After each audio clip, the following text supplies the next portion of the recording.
Xalq artisti Arif Babayevin qəbrüstü abidəsi hazırlanacaq. Bu haqda mərhum xanəndənin oğlu Yaşar Babayev məlumat verib. Hava şəraiti ilə əlaqədar hələlik işlərə başlanılmayıb, amma yaxın günlərdə büstün hazırlanması üçün işlərə başlanılacaq deyə o bildirib. Yaşar Babayev onda qeyd edib ki, qəbrüstü abidə ailənin öz hesabına hazırlanır.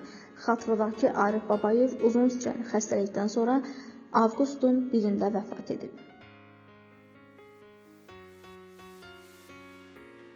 Rəqqasə Fatimə Fətəliyevanın anası xəstəxanaya yerləşdirilib. Bu haqda Fatimə axşamazı açıqlamasında deyib. O bildirib ki, anasının səhhətinə görə narahatdır.